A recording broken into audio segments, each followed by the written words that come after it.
اللهم صل وسلم وبارك على سيدنا محمد وعلى آله وصحبه أجمعين. ازيكم يا حبايبي في الدنيا، ازيكم عاملين ايه؟ يا رب تكونوا في خير وهنا وسعادة وصحة ورزق من الله سبحانه وتعالى. عاملين ايه؟ وحشتون. أول كده صلوا على النبي واشتركوا في القناة وفعلوا زر الجرس. معانا فرخة صغنونة كده، هي كيلو يعني، هي صغنونة كده حلوة مقلوزة مع بعضها كده. الصراحة كان هدي كان يعني كده حلوة كده، فجبتها وغسلتها كويس قوي، نقعتها في مية وملح وسكر وزنجبيل ودقيق وكده. قلت عايزة شوية بقى وكده. جبت الخلاط وحطيت فيه بصلاية وكركم وفلفل اسمر وشوية صغننين كده زعتر. وشفتوا التوابل دي بقى اللي هنحكي عنها، اللي هي ايه؟ العرض اللي جايبينه النهارده ما شاء الله جميل جدا جدا. انا جربته صراحة، الريحة جميلة جدا وبيدي طعم في الاكل جميل جميل جميل. هنتكلم عن المفاجأة اللي هتيجي دلوقتي، دي مفاجأتني بيه اللي جاي. المهم حطيت بهاراتي وتوابلي والحاجة ديت، وايه، حطيت زيت معلقة زيت، معلقة خل ونص ليمونية، وحطيت الملح. طبعا عاملة حاجات صغننة لان هي الفرخة صغننة، عاملة بتاع فرخة واحدة بس. حطيت معلقتين لبن كانوا كده في التلاجة، حطيتهم ونص ليمونية، وحطيت شوية شطة حمر، وحطيت الكركم قلتلكوا عليه. كان عندي رز معمر، كان عندي من يومين، ما كانش حد كل منه خالص. رز مدسوس، في ناس كتير ما تعرفوش ولا بتعمله.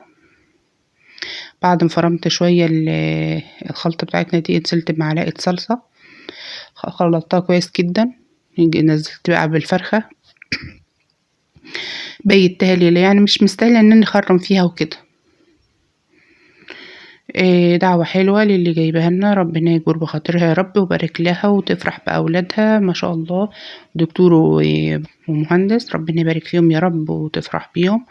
اللهم امين يا رب العالمين، واجعل بيتها دايما عامر، اللهم امين يا رب العالمين. انا تبلتها كده وبيتها ليلة في التلاجة. غطيتها بقى، تغطيها بستريتش، غطيتها بغطا، غطيتها بكيسة. انا غطيت ملقتش ستريتش عندي يكفي، فغطيتها ايه بكيسة كده. طبعا حطيت الخلطة في تحت الجلد وبتاع من جواها وكده، تبلتها كلها يعني معنى الكلمة. طبعا في الشوايه بتبقى جميلة جدا جدا. دي تتبيلة مشويات، ممكن تقطعها اصلا تحطها في التتبيلة دي، تقطعها 4 كده وتحطها في ايه، في الخلطة بتاعتها دي. ممكن تسيبها بحالها، انا سبتها بحالها لانه قطعتها كانت هتنشف والكش اكتر ما هي كشة. طبعا تاني يوم بقى طلعتها وحطيتها في صاجة كده. ممكن تحطها بقى على اللي هي الشواية، اللي هي الحديد المخرمة ديت، جريلا، صاج زي ديت، صينية، اي حاجة بقى انت حابة ايه تعمليه. ممكن تعملها على الشبكة بتاعة الفرن اللي هي ايه بتستعملها دايما للشوية. ممكن تحطها في ازازة كده، تبقى في ازازة حاجة ساقعة كده تحطها عليها. تحطها في يعني تعملها زي ما انت عايزة بقى، حطها في سيخ زي ما انت عايزة. انا حطيتها دي وحطيتها في الفرن. تعالوا بقى نشوف ايه العرض بتاعنا الجبار بقى، اللي هو ايه. انا بقلب في الفيس كده، لقيت قدامي العرض ده. كانت حبيبة اختي بدرية، مطبخ بدرية، كانت جابته، بس جابته من جولد فودز. كانت فقالت عليه، فصراحة شجعتني عليه.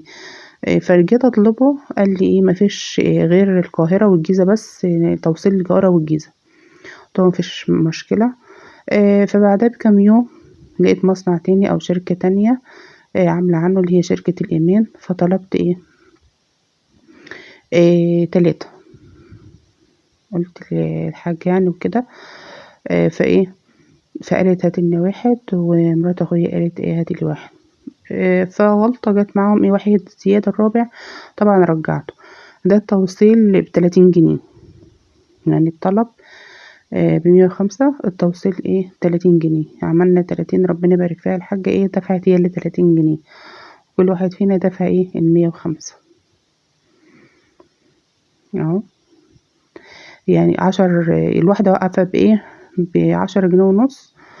الريحة ما شاء الله، أنا كنت مستصغراها بس ما شاء الله ريحة قوية جدا، والطعم جميل مميز في الأكل ما شاء الله. بابريكا، بهارات فراخ، كركم، قرفة، فلفل أسمر، كمون، كمان قرفة قلناها، بس توم باودر.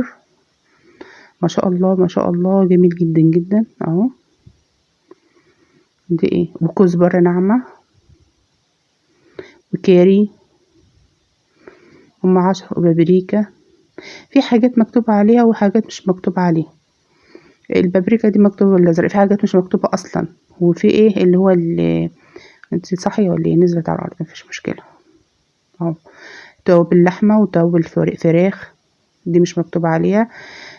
دي بقى اللي هي شطة. ودي بتاع فراخ، توابل فراخ، حتة جميلة جدا. انا فتحتهم كلهم. كاري، قرفة، كمون، توابل لحمة، توم باودر، فلفل اسود، كزبرة، بابريكا، وبتاع فراخ، توابل فراخ ال10. ما شاء الله جميل جدا. انا فتحت بتاعنا بس واديت لهم بتوعهم.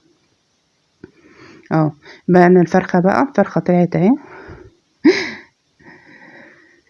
حاسه انها والله العظيم يعني يلا مش حاجه جميله والله في العصر اللي احنا فيه ده، حلو قوي والحمد لله، وقضتنا فضل ونعمه من الله. لو وصلتوا معايا لحد هنا حطوا لايك واشتركوا في القناه وفعلوا زر الجرس. ما شاء الله اهي. وطلعت جميله جدا.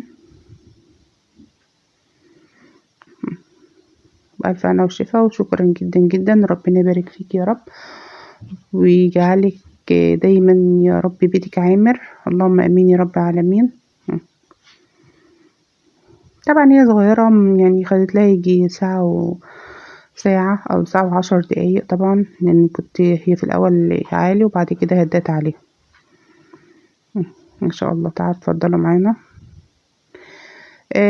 حطيتهم بقى، رصيتهم على الرز كده، عملت طبق صغير كده سلطة طحينة تقريبا. اللهم ديمها النعمة واحفظها من الزوال يا رب، وبألف هنا وشفا. حطوا لايك واشتركوا في القناة وفعلوا زر الجرس يا أحلى عيلة في الدنيا. ربنا يبارك فيكم يا رب. العرض ده جميل جدا جدا جدا، اللي هو بتاع البهارات والتوابل ده من قلب المصنع نفسه. ما شاء الله. يلا، استودعتكم الله الذي لا تضيع ودائعه. مع الف مليون سلامة، مع السلامة في حفظ الله ورعايته.